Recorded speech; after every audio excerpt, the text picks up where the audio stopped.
তো বন্ধুরা, আজকে আমি বলবো যে 300 মুরগে আপনাদের কত টাকা প্রফিট হবে। তো দেখেন, আমাদের এখানে 300 মুরগি রয়েছে, যার মধ্যে আমরা এখন অবধি 30 থেকে 35,000 টাকার মতো খরচ করে ফেলেছি। আরও এদের ম্যাচুরেট করতে মোটামুটি 50 থেকে 55,000 টাকা লাগবে। তো আমাদের টোটাল খরচ 85 থেকে 90,000 টাকার মতো হবে। আর প্রফিটটা হচ্ছে আপনাদের মার্কেটের উপরে।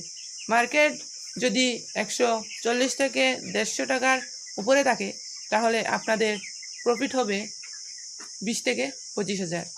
আর যদি মার্কেট ডাউন থাকে, তাহলেও আপনাদের লস হওয়ার সম্ভাবনা খুবই কম থাকবে। মার্কেটে 120 থেকে 130 করেও চলে, তাহলে আপনাদের প্রফিট থাকবে মোটামুটি 12 থেকে 14,000 টাকা।